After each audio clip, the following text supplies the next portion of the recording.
Welcome to the Slush Podcast, the only place on the internet where we cover toddler toys to movie reviews and all of the spoilers in between. Hi, everyone. Welcome to the Slush Podcast. It has been a bit, but we're back. We're doing something really cool tonight, too. We are actually reviewing the script for the movie Star Beast, which eventually went on to become Alien. Now, I'm the only one of us that physically printed this out, and it took a lot. I'm glad you printed it because I thought of doing that and I didn't Yeah. have any way to do it. So Well, I did it at work, and my boss came over, and I left it on the printer going, and he picked up a couple pages. He was like, "This doesn't seem like the assembly package for the fifth wheel plate you're looking for." did you get in trouble? No, Oh, that's cool. At least you have a no, cool boss. not really. He just didn't understand what it was. Oh, wow. He's like Star Beast, eh? No, it's cool. So I don't know. yeah, Like what it was a neat oh, read. I thought it was cool. yeah. It's Hold on. interesting. Wait, Go. wait. I'm almost done. I got to intro people. Hi, Oh, I'm John. Okay. To here or here or here, I don't know where I'm placed on the screen. We have live from somewhere in Nova Scotia, Matt. Affirmative. yeah. That's awesome. And somewhere in the the GTA, right? You're still there right now? Yeah, for now. Okay. Is Cody. Cody, can you give us something from set? Can you tell us what you're doing? No. It's not worth getting sued over? $8 million lawsuit. Okay, Can we no say worries it's then. Alien Romulus 2 or something? That would be That'd be neat. Wouldn't it be wild called space. wouldn't it be cool if they Remus? That Yeah. I mean, yeah, that would make sense. Maybe someday Yeah, they will do that. yeah. So, Interesting. yes. So, who read it all the way through? Okay, who read it like 2/3 and then rushed in the last day and a half? I mean, I read most of it today, but like I still read it, like I took notes. I reread Oh, some of it before I came down here. no, I got totally off track all week. Um, so like I skimmed through last night while I was watching wrestling, and then skimmed through again today and got through the end. So, Mother of God. It's such mother a of God, I short know. script. I think we should do more script reads. It was kind of fun, I You thought. think it's a short script? I thought it was a long script. Shit, I don't I know. I don't read many well, scripts, I guess. Shit. well, this isn't the shooting script though. This is just the initial. This is what we want to do script. Yeah, it's cool, except for the names of everybody are pretty burnt. Like, who names themselves Standard? It's like, hey, it's Captain Standard. So Well, I don't know. I wonder if that was like a mechanism of like they're like, no, like when we're casting this, we just want like the standard space captain that you would imagine in sci-fi. Hold on. So I'm on page 2 now, and it says right at the bottom of the cast of characters where it's like Chaz Standard, Martin Robbie, Del Brassard, Sandy McKellis, Cleve Hunter, Jay Faust. The crew is unisex and all parts are interchangeable for men or women. Which is cool that they put that in there. Yeah. That's So neat. they were already ready for this. Like they knew that they were going to have to trade it out with someone's going to be Ripley and someone's going to be this and I think that that was pretty good thinking on their part because, Mhm. back in the day, I don't know if they were too. I don't know whose idea was to switch to Ripley. Maybe it was. I don't know whose. I well, actually don't know. Well, like when they did Starship Troopers, the names were very androgynous as well. That way they could change people out. Like Flores might have been a guy, but no one ever said so. Johnny Rico, totally a woman. Well, I didn't mean all of them. It could have been Juanita. Who knows? That's true. Yeah. I'll do some research. No, I thought it was Yeah. good. Yeah. I liked it. It was actually pretty close to Alien. Unbelievably. I mean, there's obviously parts that are way off, but Yeah. for the most part, it was pretty similar, I thought. What do you guys think? Just like, not to dwell, but actually in the book, his name is Juanito. I'm aware. Always goes back to Starship Troopers, goddamn. Everybody just calls him Johnny. It's funny that you thought it was very similar because I thought it was more different than it was similar. Really? I mean, Yeah. I don't know. The basics are kind of there. They go to the planet, they find the thing. There's a chest burster, a face hugger, and But I even in think the end, they have the cat and everything. I think you're conflating Prometheus with Alien. No, But like in the first one, they don't go to a planet, do they? Like an alien. So full disclosure, I didn't watch Alien again because I didn't want to conflate the two. I've just seen it so many. It's like I my thought they favorite meet movie. that ship. I thought they found the alien ship like in space. No, Oh, yeah, they I'm land on garbage. LV. Well, it's no, not. I think it's cool that you hadn't seen Alien so in a while. It's pretty similar. They land on the planet because of the beacon that they get, and they're like, they basically have to because it's written into their company policy or whatever. Well, They that's no won't get different paid than if they like don't do it. maritime law now. Like maritime now, like if you hear a distress call on the radio or see a distress signal, like you're obligated to respond to that. So what you're saying is, because of the Titanic, Alien got made. They were back to Titanic again. No, I mean, I thought speaking of Prometheus, I thought that the biggest thing I noticed, like not to sidetrack this completely, but not really. They have the urns, which was really cool because the Yeah, urns are in Prometheus, and they talk about how they're like organic and to the touch they raise and stuff. So I thought that was kind of cool that Ridley Scott went all the way back to the source material and used that in Prometheus. And even like the tentacle kind of creatures and stuff, like in Prometheus, I feel like they lifted from this a bit, which was really cool. I thought it was yeah. neat. Yeah, I thought this was way closer to Prometheus than I thought the first Alien movie. It's pretty damn close to Alien, other than like the names of people, and the android isn't in this version, Ash, which is I think was a really good thing that they added Yeah. before they started shooting. But it's pretty close. Like Well, there's no let's just quantify this a little bit. Like I think at least the first half of the script is closer to Prometheus. At least the first. Like it's weird. It's not until like the last third of the script. Like they're all alive for most of the script, which is a wild thing. Yeah, I mean, a lot of the characters die near the end of Alien, and then Ripley gets into the lifeboat by Mm. herself. But like in Prometheus, they basically like find the cave drawings that are the big humanoids pointing to the stars, and then they map out the star map, and then they go find that exact star map that leads them there. But in this one, it's the same as Alien. They're just like truckers in space with ore and Yeah. stuff that they're Mm-hmm. towing, and their hyperspace gets interrupted by a signal of unknown origin. It honestly, it's pretty damn close to Alien. Like Prometheus, they kind of have a purpose to go out there, and they're trying to find their creators. Um, but there is like when I was reading this version of like Star Beast or like the first Alien, there is a lot of stuff that's pretty similar to Prometheus. Like the fact that I mean, there's no pyramid in Prometheus, but they do find like that huge, obviously like intelligent, built kind Yeah. of thing. Which I don't know. I thought the pyramid was really cool. It was spooky that they go in through the top of it. Fuck, that sounds terrifying. I thought it was a scary script. Still, honestly, I thought it was cool. Like reading it myself, I was actually finding it hard to define whether I was in a sci-fi movie or if I was in a horror because there was a lot of descriptions that could have been taken as horror, but then it still got very technical in places. Hmm. I know what you mean. I in this they talk about like how far they are away from like Earth. They Yeah. call it IRF, which I thought was funny. I think Um, it's two different things.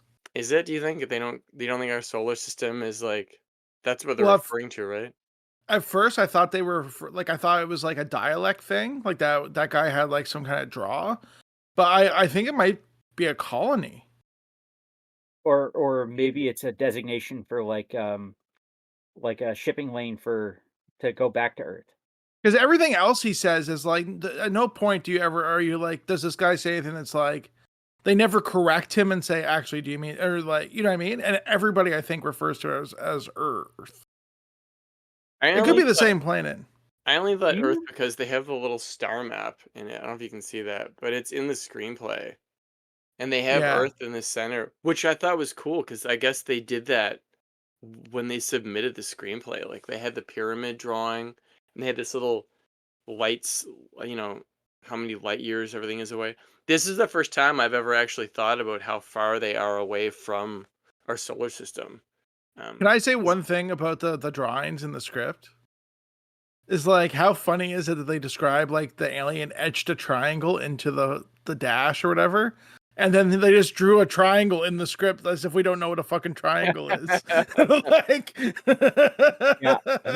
You know what? I never thought of that. That's true, actually. You know something, like, now that I look at it myself, I'm sitting here thinking space travel's fucking difficult.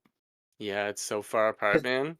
Because they're starting like here, let's say, and they have to get to Earth, but everything's moving. Yeah. Dude, They have to guess where it's going to be and head that direction. space travel's easy. It's nothing. Traveling to the center of the Earth, super hard. The core. We'll Sorry, get to I had that to. movie. We're gonna get to the core eventually of the planet. We have to. We have to. It's a movie they use for mistakes, literal mistakes. Really? Yeah. I haven't seen it since I saw it in the theater, and we had a giant cardboard because I worked at Empire Theaters. It was a standee. It was the biggest one I've ever built, and it was just a slice of the Earth's crust with a giant drill going through it. It just said the core. It was crazy. Cool. Yeah. There's no picture of Aaron Eckhart on it or anything? No, there's no actors. It was just like, it was before the movie, I think, was done, all the effects, so. Well, I think they like threw it together in a weekend, so. Look, we're gonna we should, when we review it, we should just talk it up and talk about all the amazing things about it. Nothing negative. But yeah, they drop a lot of Lightyear talk, because basically, one thing that I noticed that was big, like what you're talking about, is they're like, nobody's going to save us because if we send a signal, it's not going to get anywhere for like decades and decades. Yeah. Nobody will even know. They don't really ever talk about that in the movie Alien. And that's what I kind of like about Alien, is that they're more like isolated on the ship rather than talking about kind of Star Trek-y stuff outside of it. I like that it's just in the ship, and it's more of a horror movie that way. That's one of the main things I liked more about the movie than this script. The one thing that they talk about a little bit in the script, but they don't talk about a lot in the movie, is like what they're actually doing. Like yes, they're hauling something going from one spot to another, but they don't say what it is. And like that cargo that they're hauling is an automated refinery that's supposed to like refine billions of tons of something by the time they get back to wherever they're going. That's weird to think about, isn't it? And in the movie, it's so big, the ship. But in this one, like, I know it's big, but do you know when the guy gets stuck in the airlock, Faust, whatever his name is, and it like closes on him, and they like lose a ton of their oxygen, and they're like, well, there's an alien, and we're gonna lose all our oxygen in 6 hours. And there's all these other bad things happening at the same time that don't happen in the movie. It's starting to sound like Sunshine. What the hell is that airlock made out of? Like paper? Like, how did it not just crush right through him? Because like, I know. In my mind, like if I was writing that scene for a movie, like not only would that door have closed on him, but like it would have cut him in half and his torso would have got sucked into space. I thought that was gonna happen. I thought for sure, but they're like no. Even modern watertight doors, man, are like a bad scene. Like people get caught in those still. Look. Yeah. Gross. That's scary to think about. Yeah, the alien, when they describe it, is weird looking too. All I can picture is the xenomorph, but they're like, there's tentacles and he's eating a guy's arm, and it just sounds like kind of goofy. Almost. You know what I imagine is actually the Flood from Halo. Oh. Because they got the weird like tentacle thing going on, but they're still on legs. Somebody's gonna make this someday. Well, Dark Horse did a run of the original screenplay as like 5 or 6 issues, I think. Well, I mean, I got $50. We could probably make it. I mean, it's pretty simple. Yeah, right. We'll just build. No, this is Sully's calling to be a tentacle alien. Oh God! The one episode.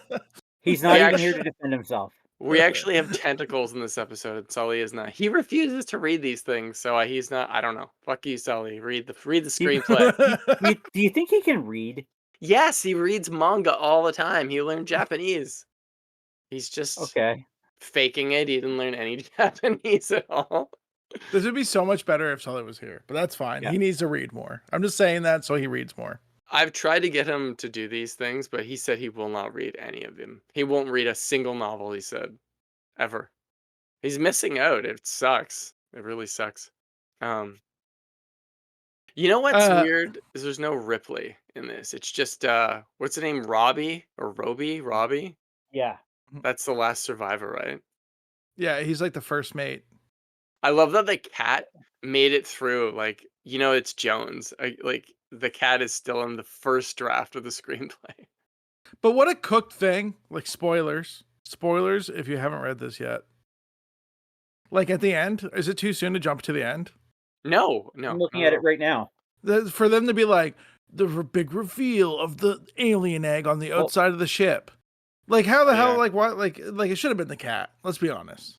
Oh yeah, I know. When I first saw the movie Alien, I thought for sure that the cat had an alien in him, and that's what happened in Aliens. Lo and behold, there's no alien in the cat. It's weird. They set it up to Well, happen hold, though. hold on. Can I read it? Like I've Yeah, got it right in front of me. only if you Okay, do it in so- character. Oh God, I'm not doing it in character. Come on. No, I'm gonna Roby leans forward and switches off the recorder. Then he rises, carrying the cat, walks to the hypersleep freezer, which stands open. He climbs in, stretches out on his back, holding the cat against his chest. With one hand, he presses the switch, and the lid closes over him. Close up the alien skull. He got the fucking skull back on the ship. Hmm. Watching Sentinel over the slumbering Roby like some dead, melancholy pixie. Who writes this? The 70 Um, dog. apparently. The lifeboat Snark 2, not the Narcissus, Terrible name. sails away towards its rendezvous with Earth, IRTH, 250 years from now. My God. As Snark 2 drifts past camera, we suddenly see a spore pod is adhered to the underbelly of the craft. Roll end titles and music. Ironic because that's how they get the egg in Alien 3, because the queen lays it underneath the drop ship. Yeah. So weird. You know what's wild is like we were making fun of like the names of the characters and like the name of the ship and stuff like that. But I wonder if they need to, like, if he was writing this script for a deadline and like things like, the name of the ship and the name of the characters are total bullshit. Like he doesn't give a fuck. So he's just throwing in generic things to get through the rest of the plot. Maybe. Yeah. I know that like what's his name, Walter Hill, and the other guy in the making of Alien, they have like this back and forth about. I don't think they have like there's bad blood between Dan O'Bannon and them because they're like the names of the characters are terrible and the script is horrible, so we had to change it. Well- But I mean, the script is still honestly, it's still pretty close. Well, I mean, there's a lot of people who actually go with the idea that where is it? Survivor, Brashman. Lambert in that movie is actually trans. Interesting. But they said it was from the original script, but when I read the script, I didn't get that because there's no one named Lambert, and the characters are just plain written. Maybe there's another draft. I think there's I don't know. Yeah, I know this 'cause is the first one, but I don't know about any of the other Yeah. ones after this.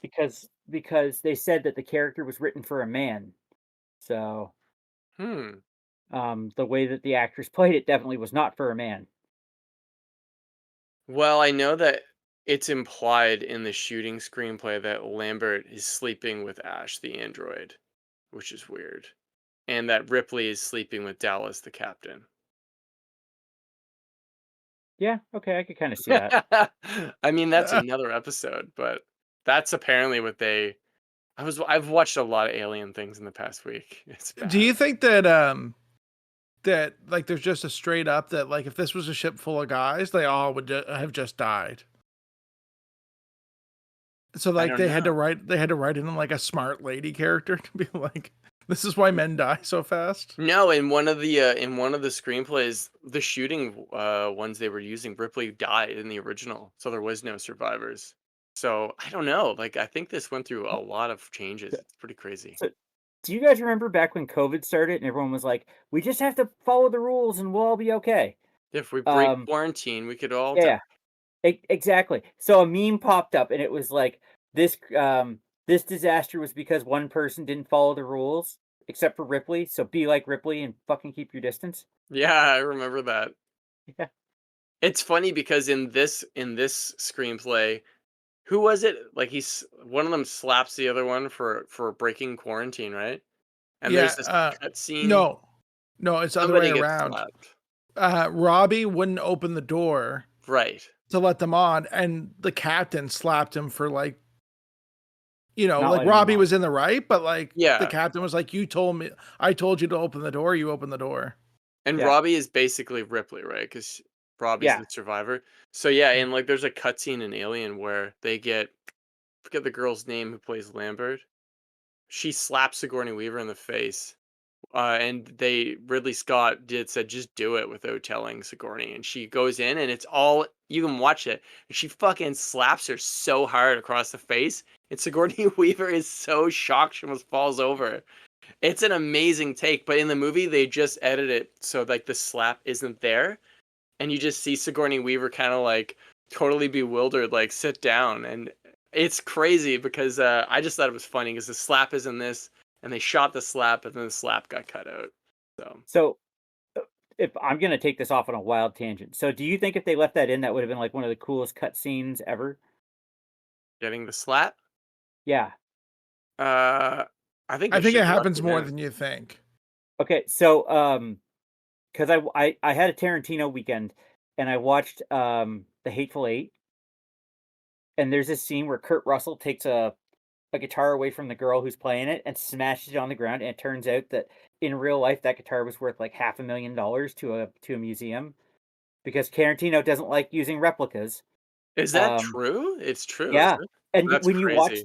when you watch it, the girl who played her, she just had this horrified look on her face, and she kept looking like off camera, right? And he didn't just like whack it against something. It was like the end of the fucking tour, and he was just You know what? I going to bet the town. guitar is worth even more now. Whoever has the Yeah, Yeah, pieces. it's funny. Like it's a weird thing because everybody thinks, listen, if you're an up and coming independent filmmaker, don't think it's a good idea to just direct your cast to go do that because more than often you don't actually get the good reaction you're looking for. You get like somebody going totally breaking character and going, "What the fuck? You just hit me." This literally happened on a show I was on last like this winter, where yeah. like there was a fight scene between like number 2, maybe number 1, and he punched the stunt guy by Oh accident, and the stunt guy went berserk and like lost it. Well, my. when you watch the original American Jackie Chan movies, there's always a scene where he punches someone and it cuts away really quickly. And like 9 times out of 10 when they do that, he actually punched the stunt guy in the face. So like they did it in Rumble in the Bronx. Love that And he movie. punched right? He punched a guy, and in the credits you see him, he's like, "Oh god, I hit him." Right? But the other guy immediately swung back. Oh, Like not like he was trying to like fake punch Jackie Chan. He was really swinging to knock him out. holy shit. I don't know if Yeah. I'd want to fight Jackie Chan, but these are So stunt guys, so. so this is a Yeah. cool story on Strange New Worlds. Like one of the guy that plays the doctor on Strange New Worlds, his real name is Babs. He was Yeah. he's in tons of stuff. He was in Dune too, but he's like an actual jujitsu master. So in season 2 of Strange New Worlds, they have like fuck. I hope this is season 2. They have a fight with a Klingon.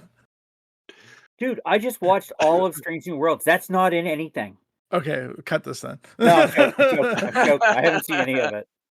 I, I might have to double check this, Matt. That's okay. That's But- okay. We got 2 weeks. We got 2 weeks. But he's supposed to fight a stunt guy, and he says and Babs straight up said to the stunt guy, he's like, "Don't pull your punches, because if you pull your punch, you're gonna hit me in the face, because I'm gonna dodge your actual punches.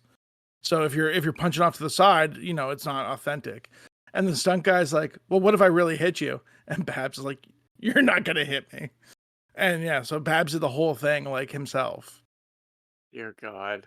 I'm 90% sure that's season 2. Like I said, I'll double check. It's in like a script you read last night. That's gonna happen. Apparently, what's his name? Michael J. Fox and the guy who played Biff. His name? Fuck. I don't know. Oh, He's like a comedian. Thomas Wilson. Yeah. Him and Michael J. Fox had this like thing, an oath. They're like, pain is temporary, film is forever. So they Yeah. actually did hurt each other. Because that scene, man, where Marty gets hit in the face in Back to the Future 2 by that door, and then he's on the ground getting kicked by Biff. I guess all that was real. Like they just Yeah. fucked each other up, which is Well, crazy. there is like a thing, like this was an independent thing, but like a cast was supposed to spit in a guy's face. And it's like awkward to like then try to spit, like, you know what I mean? It just didn't look natural. And the guy was like, just spit in my face. He's like, it's totally fine. Just give it to me. Which, you know. I mean, it's kind of like easier in a way. Well, if you watch the Rocky movies, you can see the scenes where because there's him and Carl Weathers in the first two. They weren't like doing good, so they actually choreographed the whole fight. But then for the last couple of rounds that they were filming, they finally just said, you know what, fuck it, let's just hit each other. I mean, I think that there's a certain level of like, people are so stoked to make certain things that they're like, let's just do it. It's going to be because they have a good feeling while they're making it, especially back in the day. Yeah. You know? But And that's why insurance doesn't let most actors do their own stunts. Yeah. Yeah. Rocky, when they got to Rocky 4, they were doing the same thing, and Dolph Lundgren hit Stallone in the chest so hard he almost killed him. What? Jesus. Yeah. Yeah, he had they had to fly him out of where they were filming and went back, and he had knocked his heart rhythm out so bad he was gonna die. What? In Rocky 4? Rocky 4, when they fight in Russia. And there was a scene where he just catches him in the chest, like between his guard. And Lundgren, I mean, he's a hulking mass in himself. Tank. Guys, he is the original cinematic Punisher. Yeah. True. We don't talk about that anymore, though. I can't even remember what happens in that. Dude, it's wild. Yeah. Lou Gossett Jr.'s in it. Wait, he doesn't have the skull in his chest in that one, does No. he? Why the fuck would you not have the skull on his chest? Doesn't make any sense. So yeah, but he hit Stallone hard enough in the sternum that he knocked his heart out of rhythm. Well, when we do a Rocky 4 episode, we gotta have more stories like that. Okay, I'll have like bloody. Yeah, So you we have a black eye. Spiraled out of control. It's but great. we're talking about all these movies. One of the things I want to ask you guys, and hopefully it's not a thing that takes too long, but to any actors, like if you had to cast this script today, did any actors jump out? So like, for example, like I was looking at the Robbie guy, like the first mate, and like I'm a huge Carl Urban fan, and like I don't know, for some reason I thought that guy would be Carl Urban could play Robbie. No, I was reading it, and I thought that the captain was actually. I was thinking the opposite. I was thinking that Carl Urban would be a great captain. You guys love Carl Urban. What's going Dude, on? he is the best chin actor in the world. Right? It's funny that both of you said that because Pat Holland texted me today and he said that he yelled at Carl Urban. Isn't that weird? And he was like, "You were amazing in Judge Dredd." And I guess they're doing a Judge Dredd series now. Oh, Maybe. yeah. Well, yeah. I'm But stoked. it's funny because like when I thought of Robbie, I was actually thinking of Keanu Reeves. Oh yeah. Yeah. I didn't even have people in my. I just kept thinking John Hurt. Honestly, What the hell, man? John I don't Hurt, know. like He the plays- movie? Oh. No, he plays fuck, what's his name in Alien? Why am I drawing He is a blank? doc. Yeah. He is He's a the doctor at chest one point too. burster. He what? He's one of the doctors in Doctor Who. I think he's the war doctor. Yeah, he was great in that. I can't remember. Yeah. Fuck. No, he was Kane in Alien. Yes, Kane, right? Yeah. I just kept picturing. And he also played Kane in Spaceballs. So strange. Yeah. That is bizarre. So when I saw- was, oh, go ahead. No, I random thought. I saw the funniest tattoo the other day. It said Spaceballs the tattoo. Oh my god, that's actually pretty clever. Right? I'm not gonna lie. Mel Brooks would love that, I bet. Yeah. But no, I for some reason didn't think of it because I was trying to figure out who Ripley was the whole time, and then at the end it was like, oh, I guess it's Robbie. Interesting. You know, it's also funny. I just like because I have like that section where it talks with the cast of characters, and it has Sandy Malkonis, who I'm pretty sure they were the engineer, and it says tech intellectual, a romantic. And at no point did the romantic side of this ever come up. You know what I mean? Like, would have been But one you thing if need he would to have been read like, between the lines, okay? I'm joking. I guess so. But how brutal Yeah. is like literally like the alien just pops out and tears their head off and then drags them away. Like that is a wild scene. Yeah. This is definitely more violent. Like the alien doesn't eat. It doesn't show the alien like chewing on arms and shit in the movie. That's for sure. Not that I remember. You know what? One of the most horrific parts of this whole script. Maybe we should each go with our own horrific part. Don't steal Oh. mine. Is like there's a part where Robbie like descends into the lair of the beast, and he finds the captain like in the cocoon, and the captain's like, "Kill me," and he's like, "No, I can save you," and the captain's like, "No, he's eaten too much of me for me to survive." That's so There's a- gross. There's a cut scene from the movie where that basically the exact same thing happens. It's true. I'm glad they cut Wild. it though. I'm glad they cut it. It slowed everything down. It was just kind of weird. I like that we didn't see any of the cocooning stuff until Aliens Mhm. because it was kind of nice to see it in that. But yeah, when he says the line like "it's eaten too much of me," I literally almost gagged. I was like, "Ugh, that's really gross." Jesus Christ. In the horrific horror movie part of my mind, it's like, he cuts him down anyways, and like his guts spill out like Needry. You know what I mean? Like, Oh, we've been reading Jurassic Park too much. What has happened? It's true though. That's kind of what I figured. Just guts. Like coming out. when I got to that part, I was I imagined just a torso and an arm left hanging, you know? Gross, like Bishop So- in Alien 3. Ugh. Kinda, yeah. like RoboCop. Yeah, exactly. Oh man, that's so gross. Huh. The older I get, the less I am good with blood. Like it's bad. Okay, off topic because we're into gruesome stuff. What's the one thing in a movie that someone can do to someone and you will just you turn it off or you turn away for a minute? Needles. I know exactly, and this is not what you're gonna think it is. Okay. The fucking paper cut scene from Jackass. Oh Can't yeah, watch no. With his mouth. That's okay. And they do his Yeah. mouth. They do. I know. Between Yeah. his fingers and stuff. I'm out.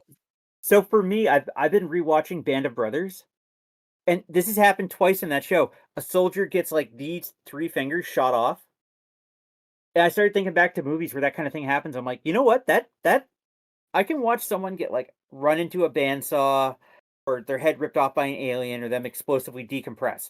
I'm cool with that. But as soon as you take a finger or something off because it's so close to reality, I'm like, you know what? No, I'm done. Well, Band of Brothers, actually, you know, in Saving Private Ryan, when he gets that knife pushed really slowly into his Right. chest, that's pretty fucking gross too. Yeah. We're way off. But, topic. like- I love it. No, but but for you guys, is it something close to real life that can happen? Like if the alien drags the guy to his death, that's kind of, that could Um, really happen. That's not the same type of visceral to me as Yeah. like the Saw movies do a really good job of like, here's something that's very familiar to you. Yeah. And like here's what it would do to you. And that I don't love. Like, what's the scene we're going like what's the Peel movie with like the alien in the sky? Oh, nope. Nope. Yeah, like when they all get sucked into the alien, and then the alien just like they all from screaming to being liquid doesn't bother me Yeah. at all. Even the chimp Weird. tearing people's faces off, little weird, little close to home from a guy that works on a film set, but Yeah. still not that weird. Paper cuts between the webbing and the fingers. Blech. It's because you can feel it, I think, when they're doing it. What? No, it's like yeah, like you said, the Saw movies, yeah, I can kind of see that. But for me, like RoboCop, he gets his hand shot off. I'm like, oh, that's his hand. Oh, fuck, that's gotta hurt. That is disgusting. When he's Right? like, "Nah." Yeah. Oh, so many childhood nightmares from that scene. But it's weird. Like, It- do you think that like the ultra violence that like we see, so like the realistic violence in, like I'm gonna say the Saw sequels, because like the whole thing about Saw is the anticipation to him like cutting his arm off. Spoilers. I've never Exactly. seen them. But I haven't seen a everything single one. Oh, happens- really? Dude, you need to see it. No. The first Saw is Yeah. actually incredible. It is I like know it's like really low budget, right? It's like 900 grand was the budget. Yeah, it dude, was nothing. it is a textbook on how to shoot a low budget movie. Yeah. Like they did everything in the same warehouse for all the scenes. Oh, really? Yeah. Wait, It's incredible, dude. is the guy from Princess Bride is in it, right? I couldn't tell you. Yes. Yeah, no, Carrie Wills is in it. Danny Glover's in it. Right, Danny Glover. Tobin Grace. Or What? Tobin Bell. Sorry, Tobin Okay, Grace. I was gonna Tobin say. Bell. Uh, Um, But like the first movie's fucked up because you're sitting there thinking like, okay, someone sat in a room and thought this up. There is a serial killer out there working for the movies. yeah. that's And messed by the up. time you get to the 8th or ninth one, it's like, okay, they're just doing this for the sake of Ninth? doing it. There's Oh my. Dude, it's wild. yeah. Maybe that's why I didn't see them yet. Once they go past that many, I'm like, maybe But I it's shouldn't. that's the thing, is like the first one is like this really thought out, like this is suspenseful. Yeah. The sequels just turn into like straight up torture porn. Like how There- fucked up can we there- make this? Oh There's only my. one trap I saw that made me think like, oh shit, that would be kind of something interesting to see in real life, where they're in a booth. These two guys are basically Don, before you go on, I'm just saying Yeah. you may or may not be used against you in a court of law. What's that? Oh no. Oh. No. But like I was sitting there thinking how for once in the movie it was ironic justice. These two guys are basically hooked to a thing that lets them pull a saw back and forth, and if one pushes one to the other side, the other guy gets the saw in the face. But the ironic part is right above them is a girl who's been playing the both of them. So they have to decide: do they want to kill one or the other and save the girl, or do they just want to say "fuck this bitch" and Sounds like a weird Survivor situation. Like, Well, that's the only one since the original movie that made me think. I'm like, wow, that's actually a tough decision. I guess I have to watch Saw. Henry always Yeah. talks about them. Just watch They're the all made first in one. Toronto, right? All of them, aren't they? Pretty much. Yeah, I don't know. I remember like the Saw with Chris Rock was like a big deal when I was working Didn't he up here a direct few that? years ago. That's called Spiral, isn't it? I don't know. I didn't do anything on it. So I'm pretty sure Chris Okay. Rock directed it, I think, and starred in it. Am I crazy? I know he was would in it. guess, I think it was but- him and Samuel L. Jackson. That's crazy. What isn't he in? And that brings us back to Jurassic Park. But Which we're brings us talking back about to Alien. Alien. Dude, Samuel L. Jackson would have made a great captain in this. Yes. I mean, he kind of is. No. Has Well, he I been mean, in space? Yeah, he has. even he could have been. He's Qui-Gon Jinn. Sam Jackson? Or not Qui-Gon Jinn. He's the other Jedi, the purple Mace lightsaber. Windu. Mace Windu. I was There we thinking go. of, like, a captain. But I No, was thinking of Sphere, which is Yeah. also great. Actually, I'm sitting here thinking he could have been he could have been like the mining engineer. This is bizarre. Yeah, Del Yeah. Broussard. Broussard. No, Cleve Hunter. Cleve Hunter is the worst name ever. Sounds like a bad porn name. Do you want to know who I imagine is as like Cleve Hunter? Because like they have the whole scene. It's like the indigenous dude from Predator. The guy Yeah. cuts himself and yeah. Oh I ain't got time yeah. to yeah. Oh yeah, he's like, "What do you see, Billy?" We should do Predator sometime. Do you know what my favorite part of this screenplay or this particular screenplay was? Was that they had the whole pyramid thing. I thought was so cool because it just goes farther underground, and they had to Yeah. he had to like rappel down in the center. I thought that was really spooky. So that actually came up in it's a novel, but they turned it into an audiobook called Alien Out of the Shadows. Oh. Where they land on another planet and they actually find their way into a pyramid that's been there for like 20,000 years and infested by aliens. Is it like built by a different civilization and they just Yep, commandeer it? No, it's actually their ship and it lands and somehow it gets buried. Because there's pyramids and shit in Aliens versus for AVP, the movie as well. Yeah. Which I don't know if we'll ever cover, but probably we will eventually. Well, listen, like AVP is like a weird thing, but like when I was like, I don't know, that movie came out when I was like 14 and it rocked my socks as a 14-year-old. Yeah. As somebody that probably had only seen Alien and Predator and maybe Predator 2, like I was like, this is incredible. I think that it was wasn't its even gruesome. demographic. That you were the target audience. I because I grew up with Aliens versus Predator, the Dark Horse. It just was there was so much more. Yeah. But yeah, I could see why. Like, I don't know, I was stoked to do it, and I really liked what's his name, Paul Anderson. I love Event Horizon. That movie's fucking wicked. When I Oh, found out man, he was doing AVP, it was like, there's no way I'm not gonna like this. I love Aliens versus Predator. I love Event Horizon. And I remember watching interviews, and he was like, "Yeah, I actually watched Aliens and Predator, and I actually timed out the scenes and duplicated them into AVP." I remember watching it in the theater, and I was like, "Oh my god, this is PG-13. Like, what? Why is it PG?" Yeah. And it's because they wanted to get teenagers in to see it and stuff. So, But but then ironically, the like sequels are right. yeah, it's hard R. Weird. I've Like never seen the sequel. it's very dark. Yeah. Even though like Really? the last Not the tone, like physically dark. Oh, yeah. huh. I don't know how to solve that. Like that's the thing lately where it's just like it's like now that we've gotten to digital sensors, cinematographers are like, yeah, just make it dark. The darker the better. Like they're worried But like not like Well, I know. when I don't I know. hear that a lot. People are when like, I "I watch need that. It has more latitude or dynamic when I range." watch You know. but when I watch AVP Requiem, which is the second one, I actually have to turn the brightness up on the fucking TV because I can't see anything. Wouldn't Listen, it just make it gray? I want to attack like I'm gonna say this. No information is no information. If there's no information, it's too dark. True. There's nothing to go up and down with. It's just empty.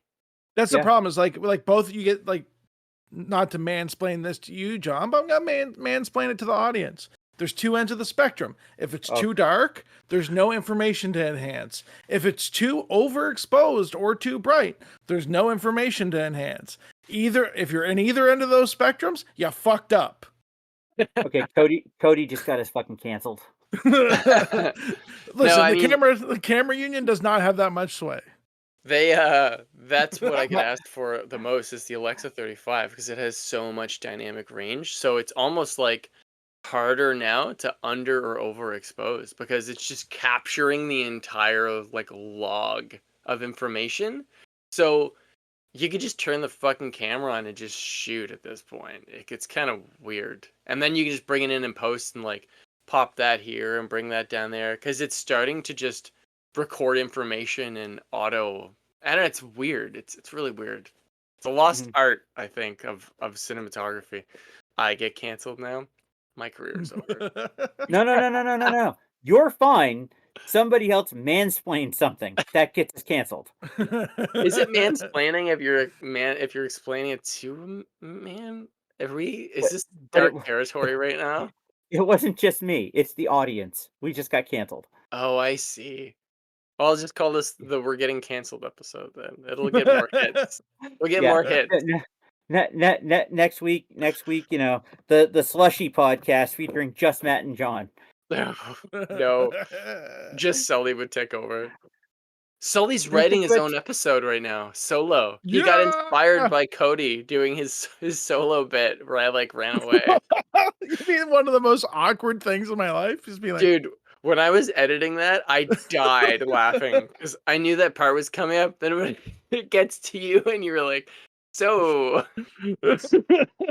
fucking died. Oh, it was so good. Okay. If that's the case, I want to do my own episode, but I want to do it about showgirls. You can. I would love to do more with that director. He doesn't do anything really anymore, I don't think. I don't think he has to. He just makes the money off the other movies he made. That's what John Carpenter does. He said he just plays PlayStation and watches basketball and just reaps the benefits from Halloween. Like that's all Fair. he does. It's crazy. I mean, Why not? wild here we're doing it for time. So, question. Do we prefer to accept the idea that predators have spread aliens around or that the engineers have spread aliens around? I'm not saying Ooh. which one we think is right. Which one do we prefer?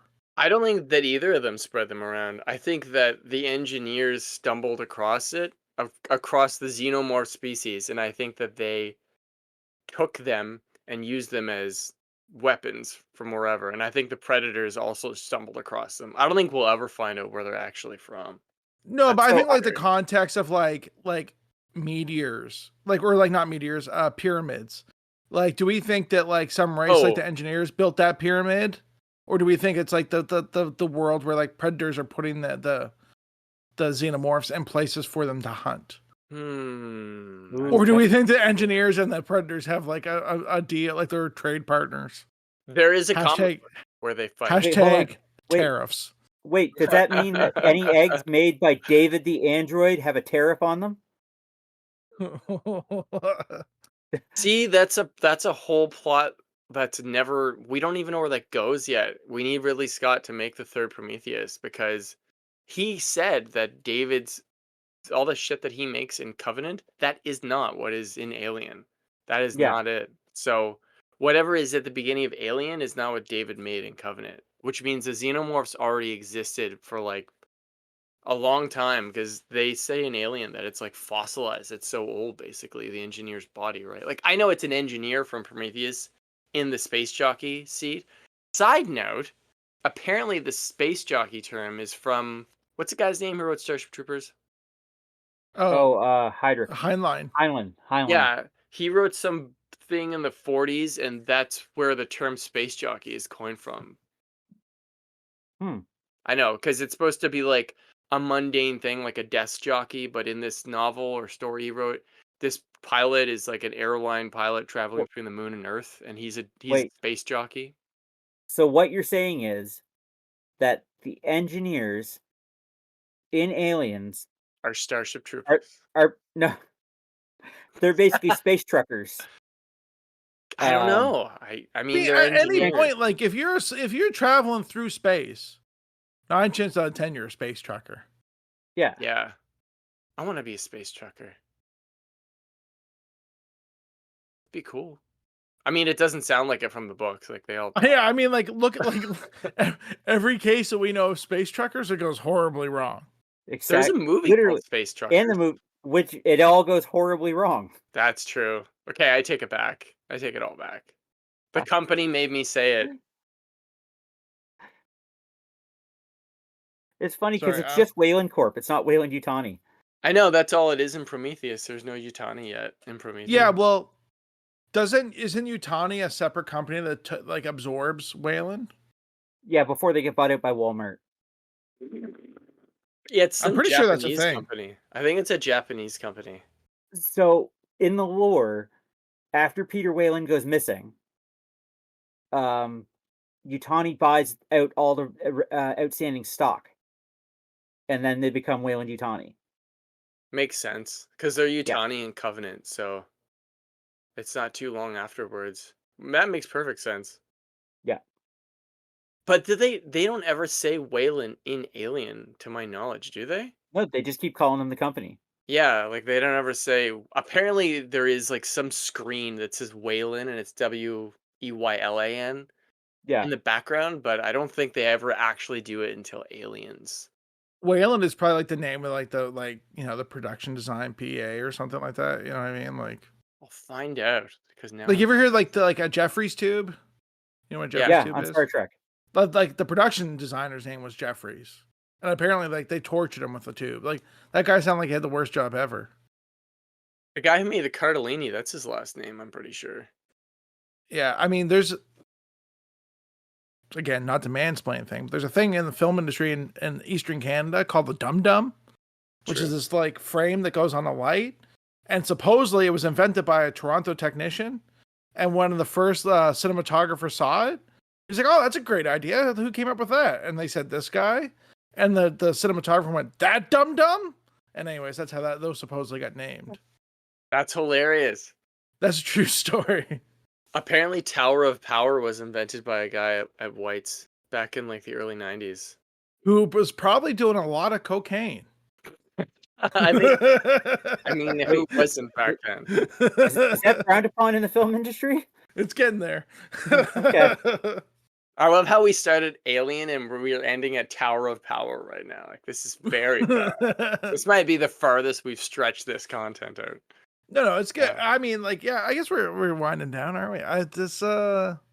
Well, Cody, for me, Tower of Power, if you go down to Bay Street to Zanzibar, they have a Tower of Power, but it's something completely different. Yeah, that's not PG. I know. I didn't tell you what it was. I just said, I'm scared officially. At this What point. are your takeaways from this? Do you think that this script is better, or do you think the improvements they made that they actually shot were better? Yes, I think it's way better. I mean, the movie. The script or the movie? The movie's way better. I think so because I don't know, having H.R. Giger on board, or Geiger, how do you say his name? His designs for the alien, I don't know. Like, this movie script is great because we know what Alien is, but I think that with the alien design that they did and Ridley Scott, the way he shot it, and Sigourney Weaver, I mean, there's so many elements that came together to make it like lightning in a bottle, you know? In my opinion. Sigourney Weaver is fucking awesome in it. She's Yeah. so good. She doesn't even talk for like the last half of the movie. She's Not just to sweaty. derail this again, but she's also like still making movies, man. She's old shit and still making movies. She's in the new Star Wars or in Yeah. the Mandalorian. She's an X-Wing pilot. She was at my work, which is crazy. She was in front of my desk. I actually had this t-shirt on in front of her. I was like, please look at me. But yeah, that's my Sigourney Weaver story. She's really tall.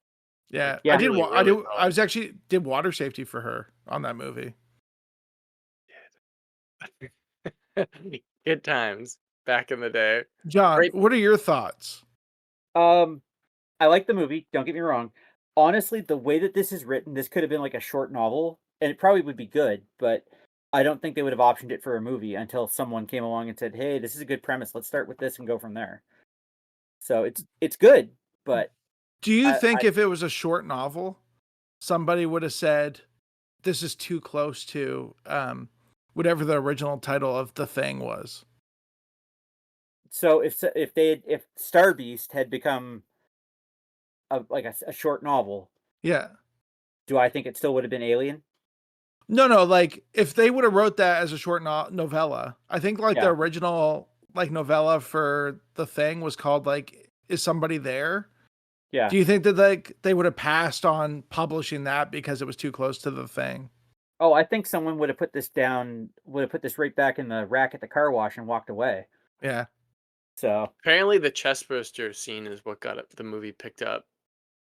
That's what got them horny. Horny for Alien was the chestburster scene. you So, guys know the story of when they filmed that, right? what, like with the blood and They, shit? they didn't tell anyone. Like they'd all read the scripts, but the page of like they just said, alien appears.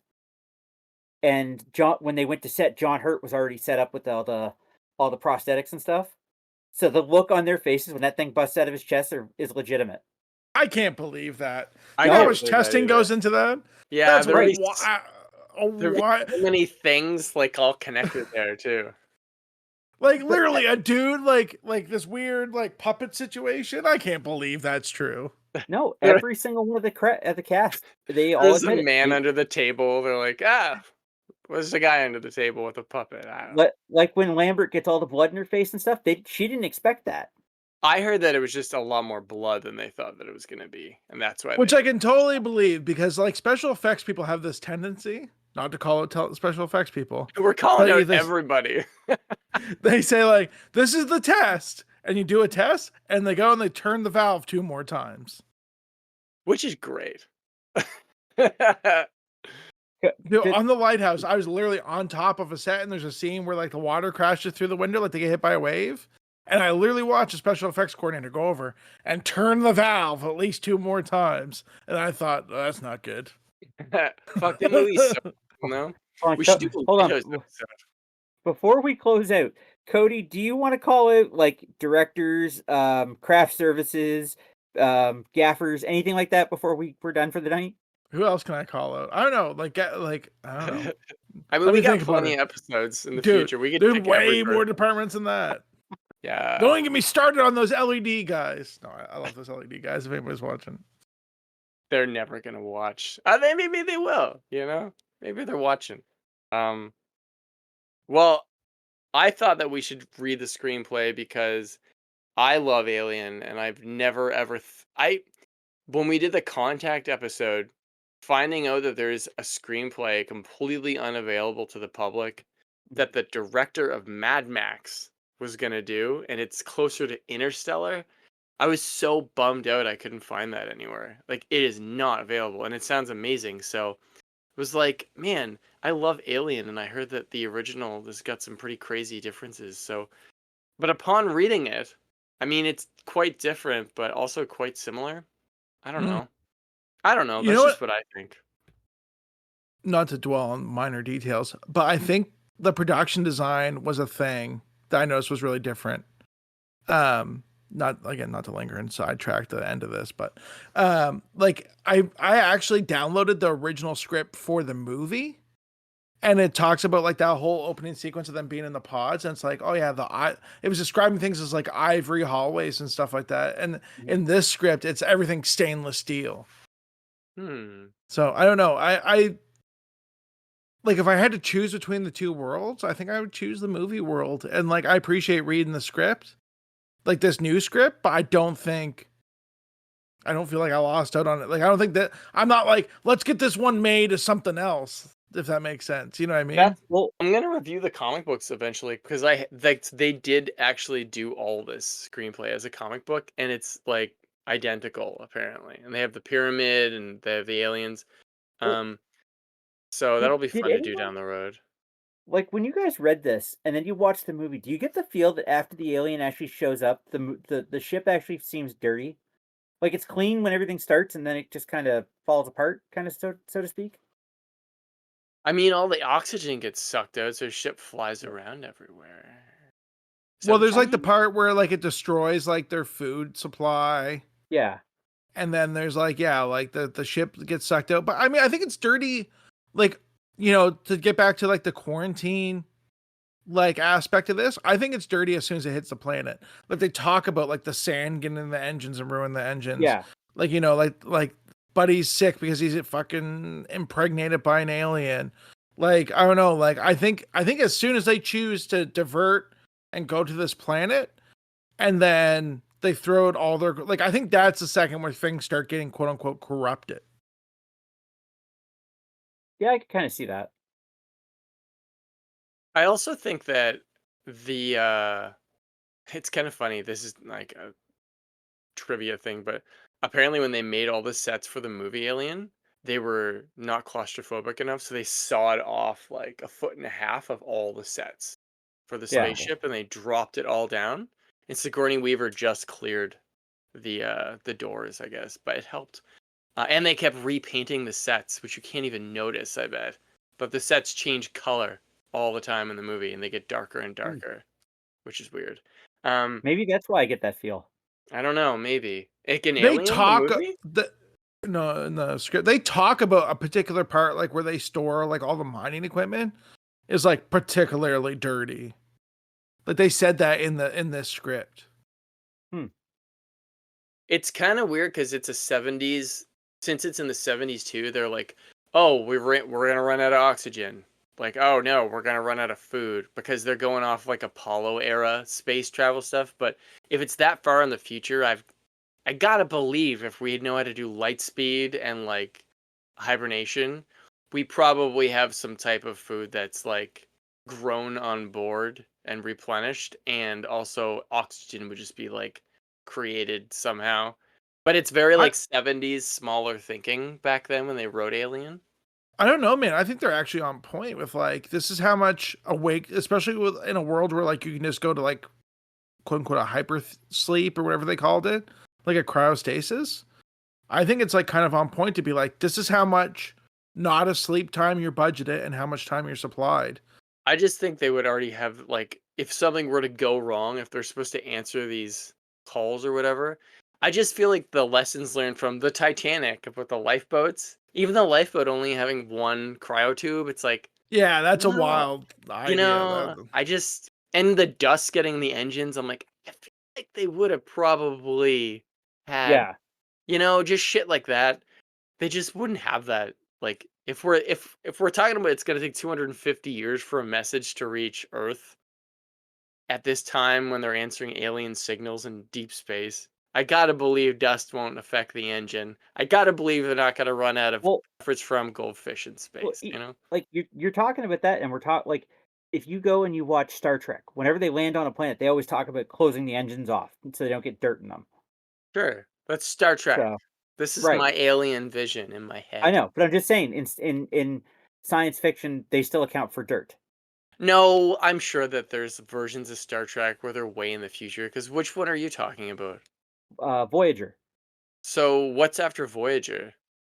How does the Uh, timeline go? um, then it's Picard. It's like another 20 years. Is Picard really the last one in the So timeline? far, Not technically, because there's a time jump for Discovery. Discovery. Really? It only goes that far? There's nothing farther in all of Star Trek? Not yet. Are we positive about this? Yeah, we keep going backwards. Not yet. That should just be the teaser trailer for a future Star Trek. Yeah, I can just see it, to Uh, boldly go where no man, and then Cody's face on the screen. Not yet. No, with his cup of coffee. Oh my god. So they've funny. announced Starfleet Academy. Starfleet Academy takes place after time jump. Oh. Okay. So like there's an event in the Star Trek universe called the Burn that happens after Picard, where all like a bunch of like active dilithium engines explode and essentially wipe not Space travel. Starfleet. It takes like the Federation off the playing map. So when Disco jumps to Whoa. the future, it's like pseudo post-apocalyptic Wild West world. And so there's like a whole season of Disco of them trying to get Starfleet, the Federation back up and going. That's So then this other cool. show, this other show they've announced, Starfleet Academy, takes place after that when Starfleet is rebuilding. So that takes place in the 31st century rather than. Yeah, for some reason I thought it was the 22nd, but yeah, 31st sounds right too. What Okay. about how they have the Prime universe? Is that still going like in line with this? So the Last I heard, yeah, go ahead, John. You might know Prime more universe about this is like the Prime universe is everything that we can see on TV. So like everything with Picard and Voyager and all that. That's the Prime universe. And then you've got what they call the Kelvin universe, which involves Chris Pine and all those guys. Oh, I see. Which is not going forward because once you kill off Chekhov, there's really nowhere to go. Yeah, I feel like there's going to be an episode of Star Trek, like one of those shows, like maybe Starfleet Academy, where they're like watching the Kelvin universe. Yeah. Really? Like not based on anything, but like that would just be like seem to be like kind of poetic to be like, oh, they're watching the exploits of Kirk. Like, you know what I mean? Like, But isn't Spock in the Kelvin universe from the Prime universe? but he's also in the Prime universe.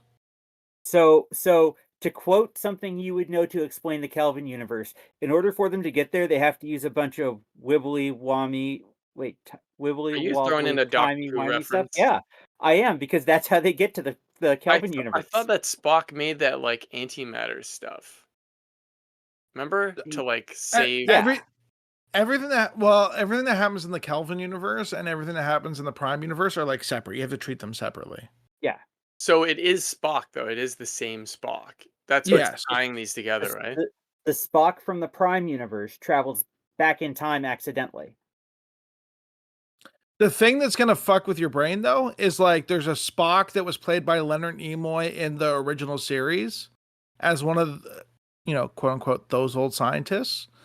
But there is also a Spock in Discovery and Strange New Worlds that is played by Ethan Peck, and that is the same character. What? In the Prime universe. So just like, in the Prime universe, there's two people that played I have to think about this. There's two people that played Pike. There's two people that played Spock. There's two people that played Uhura. And there's two people that played Scotty. And are these stories before the 60s Star Trek? Like, are they younger? Yes. Do they ever plan on like? So, we've gone way off Alien. I'm sorry to, again, mansplain something here. In the original series, the pilot is Captain Pike. When they shot the pilot, they got picked up. Yeah. They changed the captain to Captain Kirk. Right. There is an episode in the first season of the original series called The Menagerie, where they were running out of money. So they bring back Captain Pike in this weird wheelchair thing, I do and all he remember can do that. is beep and boop. Yeah. They used footage from the original pilot in the menagerie to make that show happen. In the first season in Discovery, Captain Pike appears with an Enterprise. He's a part of Discovery. He sees the event that puts him in that wheelchair in Discovery. So in the first season of Strange New Worlds, I think it's like a plot point that he is actively aware that this thing is going to happen to him, and he's trying to figure out how to prevent it from happening to him. So But he it's like can't, kind of a right? subplot. Yeah, not really. Like, you know. Can you So it's like building towards like there's going to be a point where the two shows intersect, if that makes sense. Yeah. I don't think they're going to be able to change it. That's a fixed point in that timeline. It has to happen, or Well, all that's the the other thing. stuff doesn't happen. That's the thing he's saying, though. Right. At some point, one show is going to cross over. They're going to get rid of Pike and bring in Kirk, Right.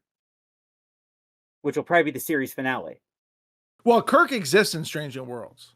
Well, I mean, like make him captain of the Enterprise.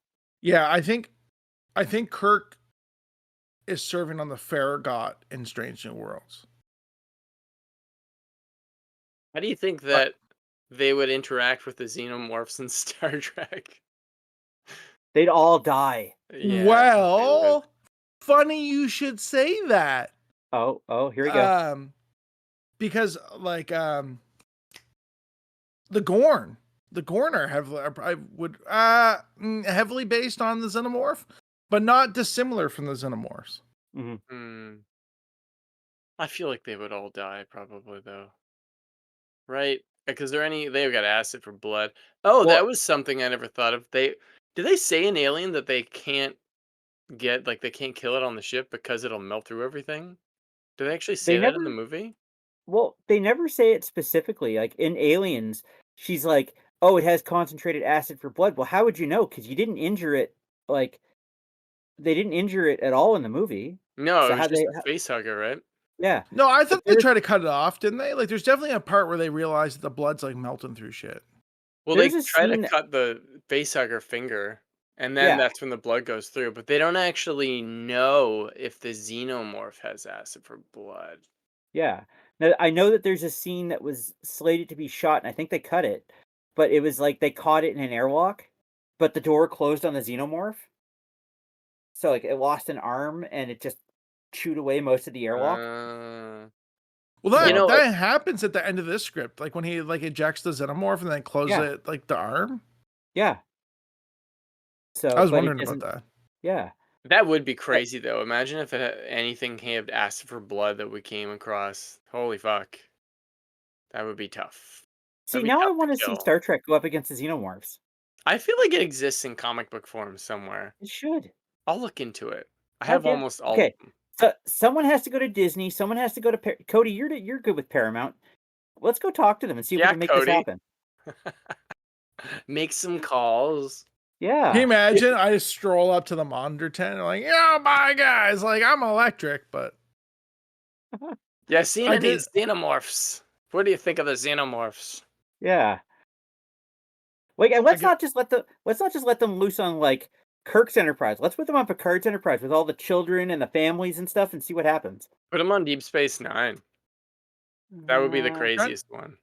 Yeah, I don't know, man. I can never get into Deep Space Nine. It's just like too much of a soap opera. I've never really seen it. It's one of the only ones I haven't seen. Did we talk about this on the podcast? There's an incredible episode with Trouble with Tribbles. Did we talk about this already? Yeah, go watch that episode of Deep Space Nine. Like that's the only one you need to watch. Because it crosses back over to the 60s Star Trek, right? Where they yeah, but it's like they literally just cut like the cast into that episode. Like it looks it's ridiculous. Yeah, they even made it look like the same kind of like not film same grain. set and everything. Yeah, they like made the footage look like it was old. It was very good. Didn't they do that because the HD was becoming a thing, so they touched up all the old Star Trek stuff so it matched up to the new stuff? I've heard that. I've never seen the touched up stuff. I know they Yeah. CG'd some of the models, which is really disappointing. I don't like that. I know they retconned something bad, and everyone, like, all the people I know was like, "Oh, that's such a fucking cop out." How, like, in the original series, the Klingons don't have any ridges on their foreheads, Oh, and then Yeah, they go to Worf, and he's like, "We do not discuss it with outsiders." It's like, what the fuck, man? yeah, I've heard that. That's hilarious. but that's like a thing too. Like they've like the evolution of the Klingon design is like a thing that's been a big deal. Like, we talk about, like, I joke about like $8 million lawsuits, but that was like an $8 million lawsuit where a guy leaked the images of the I season 1 remember that. Discovery Yeah, Klingons. Yeah, I remember that in the movie news. That was pretty crazy. Shit got real. yeah. Big time. Well, there's like a thing. God, who's the guy that does all the monsters for Guillermo del Toro? I should know this. Oh, I can't think of his name. Pete Jones. I don't know. Like the Anyways, the actor? guy, yeah, the guy that looks like he plays like an alien in Discovery that has like a full prosthetic head situation. Yeah, But apparently that head was like airshipped overnight every day from LA, and at the end of every shooting day was like shredded. And then really? they had one backup in a safe. Wow. Jesus. Yeah. Why can't I See, remember that guy's name? I think we should just do an episode of, like, stories we've heard about people in prosthetics, because, like, I was listening to a podcast and they were talking about Odo from Star Trek Deep Space Nine, how Rene Augerbin just spent the whole fucking week, every week, in that costume, and he kept losing weight because he couldn't eat solid food. That's Yeah, awful. they've got it dialed in pretty good now. Like, I don't Yeah, know, maybe they have different, but even like our background, like on Disco, they had issues with like heat exhaustion. yeah. And now my understanding is they have it like, it's just like a hood that goes on now for the background. So it looks really good. But because they don't have to articulate their face in any meaningful way, it's more or less just like a rubber mask. I think the 3D printing stuff has really sped up a lot of R&D as well for I don't prosthetics. I don't know, man, because like you think like I don't think they're 3D printing like those latex masks and stuff like that. I think No, it's like old they're school. I'm no, pretty they're sure 3D they printing can. the molds. Yeah, they The can 3D molds, print maybe. a lot of stuff, like a Yeah, lot of stuff now. Because I read an interview with the guy Alan Cummings who plays Nightcrawler in X2, and he's yep. back, and he said that the way that they've sped up the makeup, it went from like 6 hours to like 2 hours from when he did X2. So I gotta believe they're 3D printing stuff, because he has all Yeah, those tattoos all over. Like you can just print those off and then just stick them on, basically. Whereas Well, back then well, they probably did it by hand. I'm guessing. yeah. I mean, well, if you look at Drax from the Marvel universe, I mean, every day he had to have those put on, and then after a while, they were like, "Let's stop airbrushing this shit and just get temporary tattoos." Yeah, speed that well, shit not up. to name drop or anything, but when I worked with Lou Gossett Jr., he said like when he did Ooh, Enemy of Mine, it took them like 6 hours to put on all that makeup. really? The movie's great. Yeah. He said like all the storm scenes, like they were just throwing dirt and plastic and shit into the fans. Yeah. Jesus. Like he's like it was terrible. My Um, God. it's it's funny. Lou Gossett Jr. is the only person on all of the entire series of Stargate who is seen wearing sneakers. Really? And he's an alien from another planet. He comes in as this elder, and he's wearing a long robe, but you can very well tell that he's wearing Air Jordans. That's awesome. So it's like we're not even gonna try and cut it out. It's fucking Lou Gossett Jr. He can wear them. When I was working with Alien him, stuff. I have a picture with Lou of him, like R.I.P. Lou was one of the best people I ever worked with. Of Lou, he had a custom made kangaroo leather duster. Nice. Bizarre. Yeah, I have a picture of him with him in Shelburne of all places. Shelburne. That is Yeah. bizarre. He was here for Book of Negroes. Oh yeah. Ah, right. Back in the day. Well, we've gone completely off topic from Yeah. Alien at Yeah. this point. So This is going to be the okay. Alien / Star Trek episode, I think. / everything episode. Also, Lou Gossett Aw. Jr. would have made a great captain. Just saying. You You're really not hung wrong. up on casting this thing. My dream cast for Alien. Okay. Sydney So Sweeney as Ripley. Not really though. Emilia Clarke. Yeah, I could see that. Yeah. Yeah. She was a great young Sarah Connor, even though that movie sucked. Lena Headey was a better young Sarah Connor. I've never seen the show. You should Was watch it. Emilia It's, Clarke Young's? Is she the one Yeah. from? Where's she Yeah. from? Genesis. Game of Thrones. Oh, but was she in Game of Thrones too? She was on Game of Thrones. Wild. Did Right? not put that together. Oh yeah. All right. So that was our Star Beast / Alien episode. I don't know where we went with that. We kind of got off track like usual, like I said. Whatever we're gonna get into next week, we're gonna try and stay on topic. Let's not get We're crazy. not. We're not. So yeah. So any last thoughts, Sully? No, Sully's not here. Darn. He pops in. Any last thoughts, Cody? Would you want to hear us do a reading of a script? I would do that. That would be fun. I thought about that Oh. too, actually, while I was reading this. So how about this? Instead of us doing this script, not that I don't want to, why don't we do that? But why don't we pick out a bunch off of where we got this one from? We'll post the options and we'll let the people decide. All right, I'm into it. And I'm if all not- into engagement. Saw If- 2. If not, we'll just roll a d20 and go from there. Oh my god, I'm scared. This would actually make a great script for shout out to the Reroll podcast, but they do like movies as D&D games. If they did this Okay. script would make a deadly D&D game. It would be I could fun. see that. Yeah, I Yeah. can see that too. Okay. Any last thoughts, Matt? I love Alien. I just love Alien. I want to do a bunch of Alien podcasts and drag you guys I'm down. along. And we'll sidetrack it into Star Trek. Really deep Star Trek with different universes. No, that's all I got. Okay. I love Alien. All right.